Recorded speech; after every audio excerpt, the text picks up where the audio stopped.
Rodney Dangerfield a fait rire des millions de personnes avec son humour irrévérencieux. Mais en coulisses, sa réalité était bien plus sombre. D'une enfance malheureuse à un mariage tumultueux, en passant par une addiction secrète de 60 ans, sa vie privée était un combat pour la survie. Rejoignez-nous pour découvrir son parcours tragique et l'histoire de son enfance marquée par la négligence. Rodney Dangerfield a passé toute sa carrière à clamer haut et fort qu'il n'était respecté de personne. Pourtant, son enfance dans le village de Babylone, dans l'État de New York, prouve que ce slogan était bien réel. Né Jacob Cohen, le garçon qui allait devenir Rodney, a grandi dans un environnement totalement dépourvu de soutien affectif. Le premier grand manque fut son père Philip Cohen. Artiste de vaudeville connu sous le nom de scène de Philroy Philip, était constamment en tournée et presque jamais à la maison. Rodney grandit donc sans figure paternelle stable. Plus important encore, cela lui donna une première impression bien précise du monde du spectacle. Il le percevait comme un fléau familial, celui qui lui avait arraché son père et l'avait finalement poussé à quitter définitivement sa famille. À la maison, le garçon ne retrouvait ni chaleur ni glamour. Si son père était absent, sa mère était présente, mais froide et distante. Rodney la décrivait comme insensible et incroyablement distante. Elle lui refusait délibérément les marques d'affection les plus élémentaires dont chaque enfant a besoin. Pour ses anniversaires, pas de cadeaux, pas de cartes, pas de câlins, pas de mots d'encouragement. Rodney a raconté un jour un souvenir douloureux. Il avait économisé pour s'acheter un uniforme de football, mais sa mère lui avait volé cet argent. Ce genre de trahison parentale engendre un profond sentiment de dévalorisation. Rodney et sa sœur ont vécu l'éclatement total de leur foyer. Lorsque leur père a finalement rompu tout contact, leur mère les a emmenés vivre dans le Queens. Grandir au sein d'une famille minuscule et dysfonctionnelle signifiait souvent être isolé. Dans cette maison, le silence et la distance émotionnelle étaient la norme. Pour Rodney, cet environnement était un véritable chaudron de solitude. À 15 ans, il trouva un moyen de survivre l'humour. Pendant que les autres enfants jouaient, Rodney écrivait des blagues comme mécanisme de défense. En transformant sa souffrance en matière à écrire, il parvenait à s'en distancer. Cette forme précoce d'évasion lui permit de se protéger grâce à l'humour. Nous verrons ensuite comment Jack Roy a quitté la scène pour vendre des lunettes de visée en aluminium et conduire des camions. L'année, Jack Roy. Après avoir obtenu son diplôme d'études secondaires en 1939, Rodney Dangerfield décida de prendre un nouveau départ. À 19 ans, il changea légalement son nom pour Jack Roy. Il voulait tourner la page et tenter sa chance dans le monde du spectacle. Ses débuts furent loin d'être glamour. Musique. Il travaillait comme serveur-chanteur, ce qui signifiait qu'il devait servir les repas tout en essayant de divertir les clients avec des chansons et des blagues. C'était un métier difficile et il peinait à trouver une voix unique qui plaise vraiment au public. Il n'était pas encore la star irrévérencieuse. C'était juste un jeune homme parmi tant d'autres qui tentait de se faire remarquer dans un milieu très concurrentiel. En 1949, Jack Roy atteignit un point de rupture. Malgré des années de carrière, il ne gagnait pas assez d'argent pour vivre et avait le sentiment d'échouer. C'est ce qui mena à ce que beaucoup appellent son grand départ. Il quitta définitivement la scène et le monde du spectacle pour se consacrer à une vie normale. Pendant plusieurs années, il travailla d'arrache-pied dans des emplois sans aucun rapport avec la comédie. Il fut chauffeur routier et vendeur de profilés en aluminium pour maison. Chose étonnante, Jack Roy était un vendeur hors pair. Contrairement à l'image que beaucoup se font des humoristes, Jack était un travailleur acharné. Il était très consciencieux, ce qui, en d'autres termes, signifiait qu'il était extrêmement discipliné et responsable. Il ne se contentait pas de vendre quelques services d'observation. Il devint l'un des meilleurs vendeurs de son secteur. Cette période de sa vie prouva qu'il n'était pas paresseux. Il était prêt à travailler de longues heures et à tout faire pour réussir, même si ce n'était pas ce qu'il aimait. C'est à cette même époque, plus précisément en 1942, que Jack Roy prit une habitude qui allait le suivre toute sa vie. Il commença à consommer du cannabis. Cela devint rapidement une habitude quotidienne. Il l'utilisa presque tous les jours pendant les 60 années suivantes. Pour lui, ce n'était pas une simple passade, mais une véritable habitude. Il sentait que cela l'aidait à gérer le stress et les sautes d'humeur qui le poursuivaient depuis son enfance solitaire. Intéressons-nous maintenant à la femme qu'il épousa, dont il divorça, puis qu'il décida d'épouser à nouveau, Joyce Indig. Lorsque Jack Roy décida de quitter la scène en 1949, ce n'était pas seulement par manque de succès. C'était aussi parce qu'il avait rencontré une personne qui avait bouleversé ses priorités. Elle s'appelait Joyce Indig. Chanteuse elle-même, Joyce connaissait bien le monde du spectacle. Ensemble, ils prirent une décision importante. Ils décidèrent de quitter définitivement le monde du spectacle pour vivre leur rêve d'une vie paisible. Ils s'installèrent dans le New Jersey pour commencer une existence normale, espérant qu'en travaillant et en vivant en banlieue, ils trouveraient le bonheur et la stabilité qui avaient manqué à leur enfance. Cependant, leur relation se révéla incroyablement compliquée et tumultueuse. Ils se marièrent une première fois en 1949, mais leur union fut marquée par de fortes tensions. Malgré une vie paisible en apparence, la tranquillité n'était pas au rendez-vous à la maison. Cette situation engendra un cycle de remariage pour le moins étrange. Ils restèrent ensemble 13 ans avant de divorcer en 1962. Mais un an plus tard seulement, en 1963, ils décidèrent de se remarier. Il semblait qu'ils ne parvenaient pas à vivre ensemble, mais ils ne pouvaient pas non plus se séparer. Cette seconde tentative dura 7 ans jusqu'à leur divorce définitif en 1970. Durant ces années, leur foyer devint un véritable champ de bataille. Les disputes étaient incessantes et la vie normale à laquelle ils aspiraient ressemblait davantage à une prison de cris et de ressentiments. Rodney confia plus tard que ces années avaient été parmi les plus difficiles de sa vie. Si vous vous êtes déjà demandé d'où lui venaient ces fameuses blagues acerbes sur sa femme et sa vie de famille, elles sont nées à cette époque. Il ne se contentait pas d'inventer des histoires pour la scène. Il puisait dans l'amertume et la frustration bien réelle qu'il ressentait en vivant dans le New Jersey. Ces blagues étaient sa façon de masquer son profond mal-être. Ensemble, ils eurent 2 enfants, un fils Brian et une fille Mélanie. Malgré le chaos de leur mariage, Rodney prenait son rôle de père très au sérieux. Après le décès de Joyce, il assuma seul l'entière responsabilité des enfants. Il devait concilier sa carrière naissante et les exigences quotidiennes d'élever seul ses 2 enfants. Il voulait leur offrir une vie plus stable que la sienne. Malgré ses propres démons intérieurs, nous allons voir comment toute cette frustration s'est transformée en un plan génial pour faire rire le monde entier. L'élaboration de la réplique parfaite. Lorsque Rodney Dangerfield est finalement revenu à la comédie à la quarantaine, il ne se contentait pas de raconter des blagues, il les élaborait. Perfectionniste, il considérait chaque phrase comme une énigme à résoudre. Sa méthode reposait sur une habitude très simple. Il avait toujours un stylo et un bout de papier dans sa poche. Où qu'il soit au restaurant, en taxi ou au supermarché, si une idée amusante lui traversait l'esprit, il la notait aussitôt. Il ne faisait pas confiance à sa mémoire pour retenir une idée. Une fois sa blague couchée sur le papier, il passait des semaines voire des mois à la peaufiner.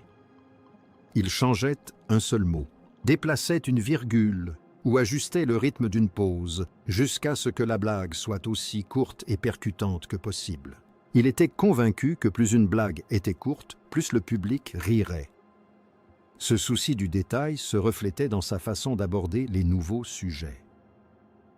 À la fin des années 1990, lorsque le Viagra a commencé à gagner en popularité, Rodney a voulu écrire des blagues à ce sujet. Cependant, il ne voulait pas raconter une blague que personne ne comprendrait. Il a passé du temps à surveiller les tendances Internet et à se renseigner sur la popularité du sujet. Il voulait s'assurer que suffisamment de personnes connaissaient précisément la drogue avant d'en parler sur scène. Une fois qu'il a estimé que le public était suffisamment informé, il a écrit une blague et s'est immédiatement inscrit au Tonight Show. Il a agi ainsi car il craignait qu'un autre humoriste ne trouve une blague similaire et la raconte avant lui. Il voulait être le premier à la présenter pour qu'elle soit originale. Sur scène, Rodney avait une façon très particulière de bouger et de regarder. Il est devenu célèbre pour tirer sur sa cravate rouge, transpirer abondamment et avoir les yeux exorbités. Bien que cela puisse paraître une mise en scène, il s'agissait en réalité de la manifestation physique d'une tension bien réelle. Rodney était de nature très anxieuse. Même après être devenu une superstar, il ressentait toujours une forte pression avant chaque représentation. En tirant sur sa cravate et en s'agitant, il laissait s'exprimer sa nervosité. Cette gestuelle contribuait à rendre son personnage plus crédible aux yeux du public. Lorsqu'il disait qu'on ne le respectait pas, il paraissait vraiment stressé par la vie, ce qui donnait plus d'authenticité à ses répliques. Ce qui rendait Rodney si exceptionnel, c'était sa capacité à produire une quantité phénoménale de contenu sans jamais en perdre en qualité. Beaucoup d'humoristes ont un seul spectacle qu'ils jouent pendant des années, mais Rodney lui écrivait sans cesse de nouveaux sketchs. Il avait des milliers de blagues, et pourtant chacune était peaufinée à la perfection. Il allait dans de petits clubs de comédie, tard le soir, juste pour tester une nouvelle blague. Si le public ne riait pas assez, il rentrait chez lui, changeait un mot et retentait sa chance le lendemain soir. Il n'a jamais cessé de travailler car il aimait profondément faire rire. Nous verrons ensuite comment Rodney a créé son propre club de comédie pour permettre à d'autres stars de percer le Dangerfields Comedy Club. En 1969, Rodney Dangerfield commençait enfin à se faire un nom, mais il était las de voyager constamment pour se produire dans d'autres salles. Musique. Il décida de prendre un risque important et de créer son propre club. Il s'associa avec un ami et ouvrit un club de comédie à New York sobrement baptisé Dangerfields. Contrairement à beaucoup d'autres clubs de l'époque, Rodney conçut cet endroit comme une véritable institution du stand-up. Il voulait un lieu où l'attention serait entièrement portée sur l'artiste et ses blagues. Étant propriétaire du club, il en avait la maîtrise totale, ce qui lui permit de créer un espace à la fois professionnel et intimiste. Le club devint rapidement l'un des lieux de comédie les plus célèbres au monde. Bien plus qu'un simple lieu de spectacle, il remplissait une fonction essentielle, celle de véritable laboratoire pour la comédie télévisée. Dans les années 1970 et 1980, HBO s'imposait comme un acteur majeur du divertissement. Rodney utilisa son club pour y présenter plusieurs émissions spéciales de comédie devenues légendaires. Ces spectacles n'ont pas seulement été bénéfiques à son image de marque marquée par le manque de respect. Ils ont révolutionné la façon dont les gens regardent l'humour à la maison. Grâce à l'ambiance incroyable des clubs, l'énergie du public était parfaitement retranscrite à l'écran. Cela a contribué à faire de Rodney une star encore plus importante car des millions de personnes pouvaient désormais voir ses spectacles sans avoir à se déplacer jusqu'à Manhattan. L'un des aspects les plus admirables de Rodney était son don pour faire connaître les jeunes sans talent.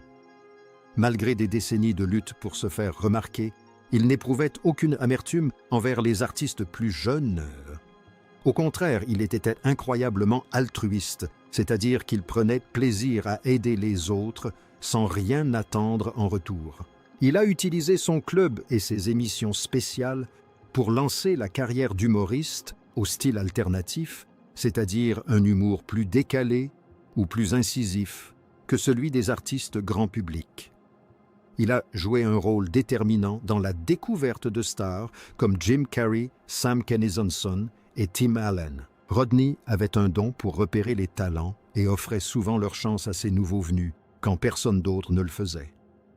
Il était convaincu que toute personne drôle méritait d'être vue. Rodney avait également un profond respect professionnel pour son métier.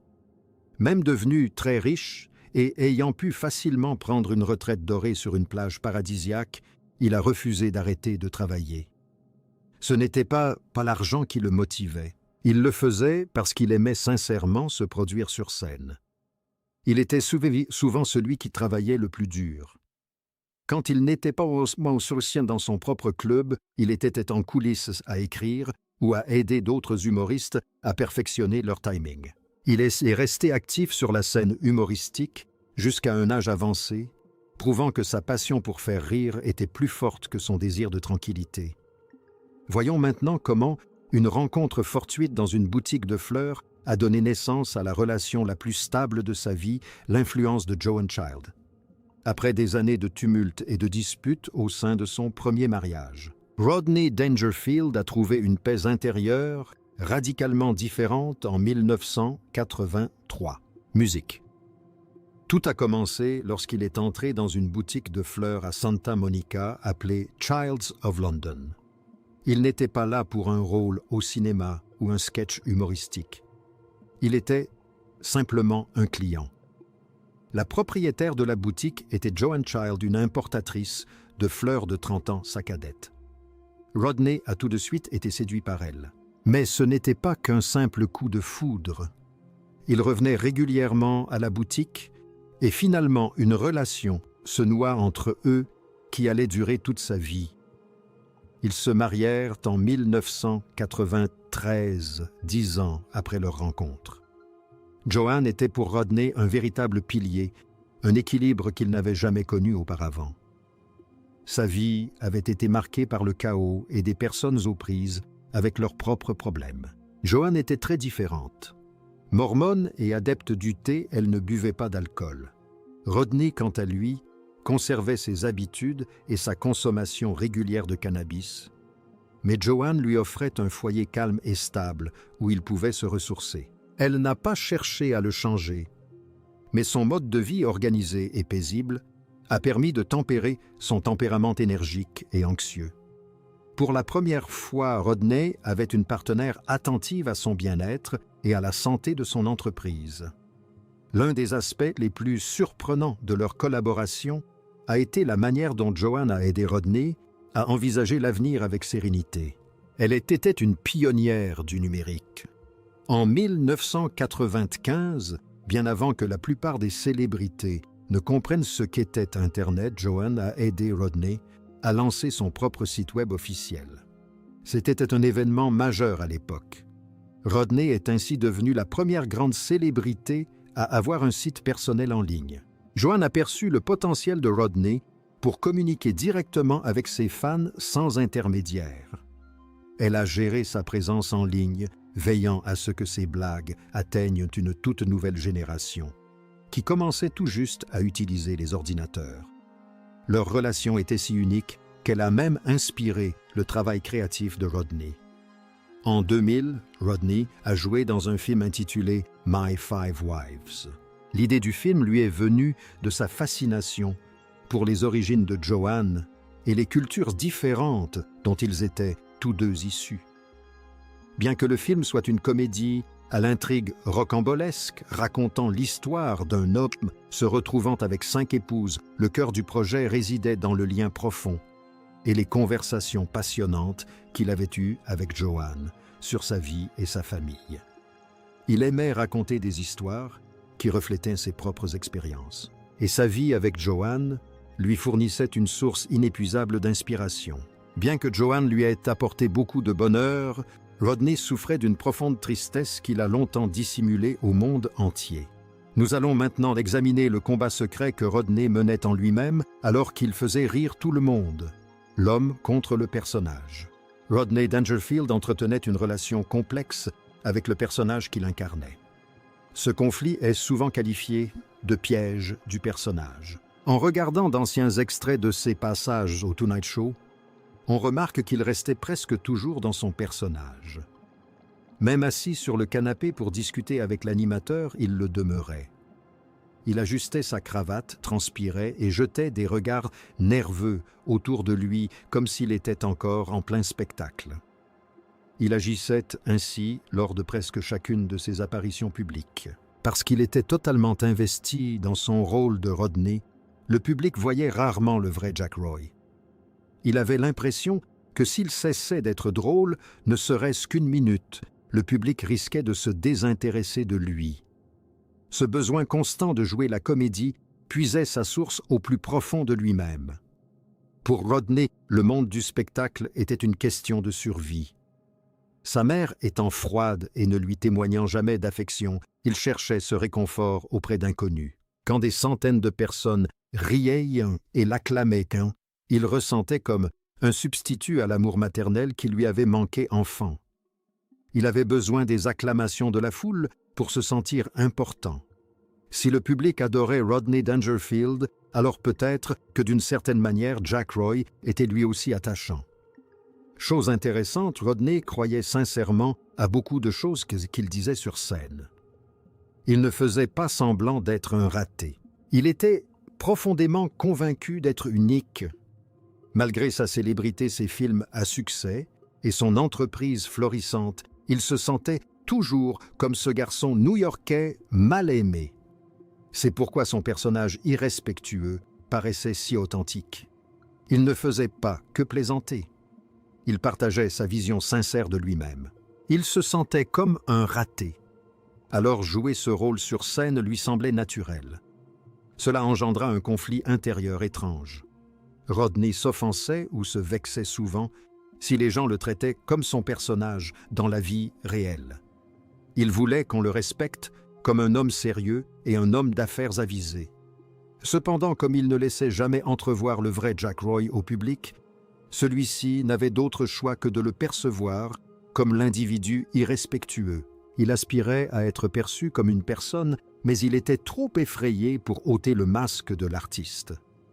En proie à des questionnements sur sa véritable identité, il menait également un combat physique et mental contre ses propres problèmes de santé. Nous allons maintenant examiner l'influence néfaste de la dépression et d'une dépendance de 60 ans sur sa vie.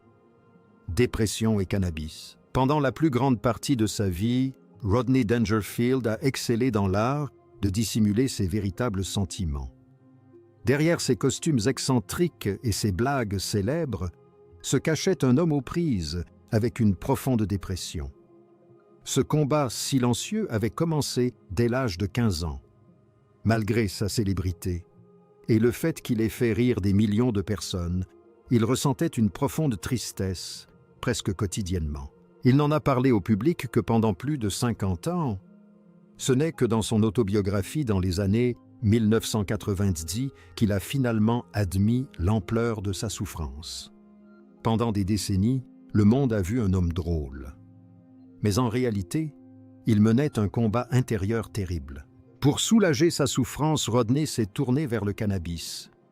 Il a commencé à en consommer en 1942 et a continué pendant 60 ans. Cette situation a engendré un dilemme entre automédication et thérapie professionnelle. Rodney a effectivement consulté un psychologue et a même confié à son entourage que la thérapie lui avait été très bénéfique pour sa dépression. Cependant, il a refusé d'arrêter le cannabis. Même lorsque les médecins lui ont suggéré que le médicament pouvait être à l'origine d'autres problèmes, il se sentait incapable d'y renoncer. Il suivait une thérapie pour exprimer ses sentiments, mais consommait du cannabis pour anesthésier ses sensations physiques. Cette habitude lui a causé beaucoup de problèmes, notamment à l'hôpital.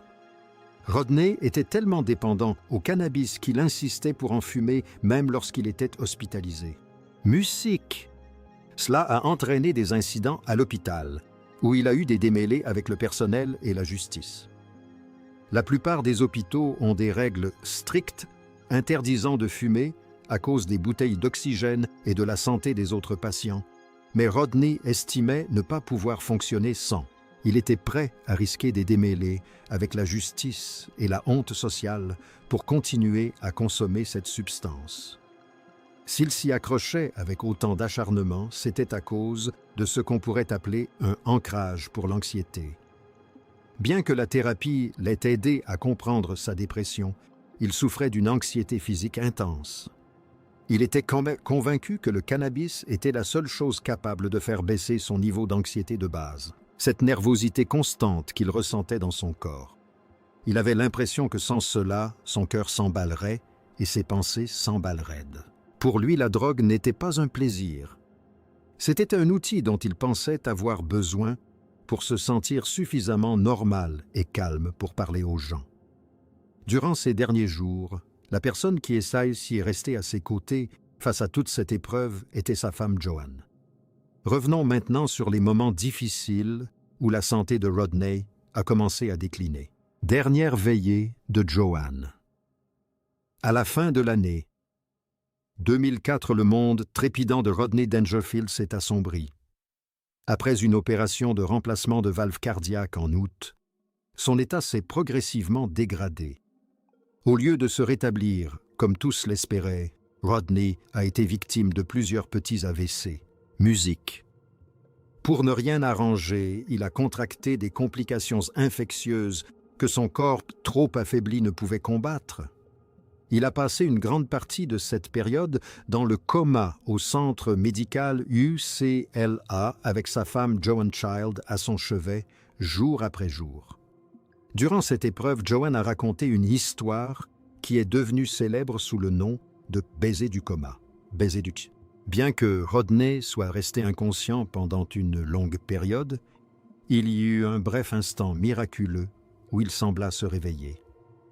Selon Joanne, il sortit du coma juste le temps de la regarder, de lui serrer la main et de l'embrasser. Ce simple geste fut un adieu poignant, témoignant que même à la fin de sa vie, son amour pour Joanne était toujours présent. Peu après, il replongea dans l'inconscience. Le 5 octobre 2004, Rodney Dangerfield s'est éteint paisiblement à l'âge de 82 ans. L'atmosphère était empreinte de gravité au centre médical, où sa famille s'était réunie pour lui dire l'adieu.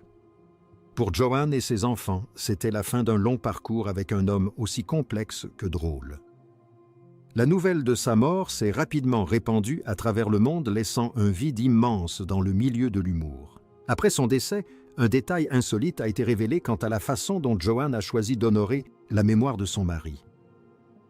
Rodney était réputé pour son acharnement au travail. Lors de ses prestations énergiques, il transpirait abondamment, même dans ses costumes.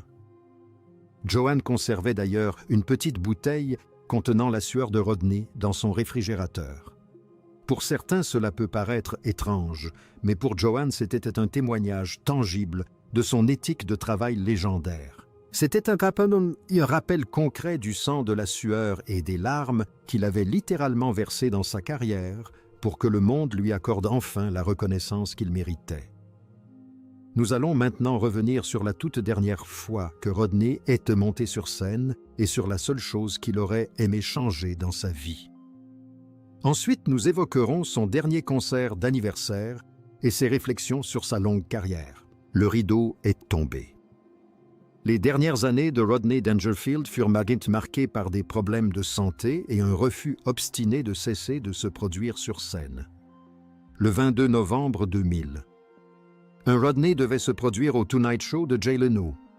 Cette date était particulière car c'était le jour de son 81e anniversaire. Cependant, alors qu'il était présent pour son spectacle d'humour, il avait été victime d'une crise cardiaque. Ce fut un moment terrifiant pour ses fans et sa famille, car l'homme qui avait passé sa vie à faire rire se battait soudainement pour sa vie, en ce qui aurait dû être un jour de fête.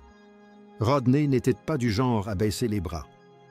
Il a entamé une longue convalescence et, chose incroyable, il est revenu au Tonight Show exactement un an plus tard, le jour de son 81 et anniversaire. Il a qualifié ce retour de triomphal. Il voulait prouver qu'il avait encore l'énergie et l'esprit nécessaires pour captiver un public quel que soit son âge et sa santé cardiaque. Ce soir-là, il sembla avoir déjoué tous les pronostics. Malheureusement, sa santé continua de se détériorer au cours des années suivantes. En août 2004, Rodney subit une intervention chirurgicale pour le remplacement d'une valve cardiaque. Les médecins espéraient que cela lui permettrait de vivre plus longtemps, mais sa convalescence ne se déroula pas comme prévu. Il souffrit de diverses complications, notamment plusieurs petits AVC et des infections. Son corps, qui avait travaillé si dur pendant 82 ans, commençait finalement à le lâcher. Il tomba dans le coma et s'éteignit le 5 octobre 2004. Quand on se penche sur sa vie, on se demande souvent s'il avait des regrets. Malgré son caractère irrespectueux et ses plaintes incessantes, Rodney avait en réalité une vision très positive de son travail. Son seul véritable regret était de ne pas avoir connu le succès plus tôt. Il a passé tellement d'années à vendre des prospectus et à conduire des camions qu'il avait le sentiment d'avoir raté des décennies de carrière artistique. Il aurait simplement souhaité avoir plus de temps sur scène pour faire rire le public. Pour lui, les rires des spectateurs étaient la plus belle des récompenses. Vous avez aimé cette vidéo, abonnez-vous et likez pour découvrir d'autres analyses de célébrités. Musique. Quelle est votre réplique préférée de Rodney Dites-le-nous dans les commentaires?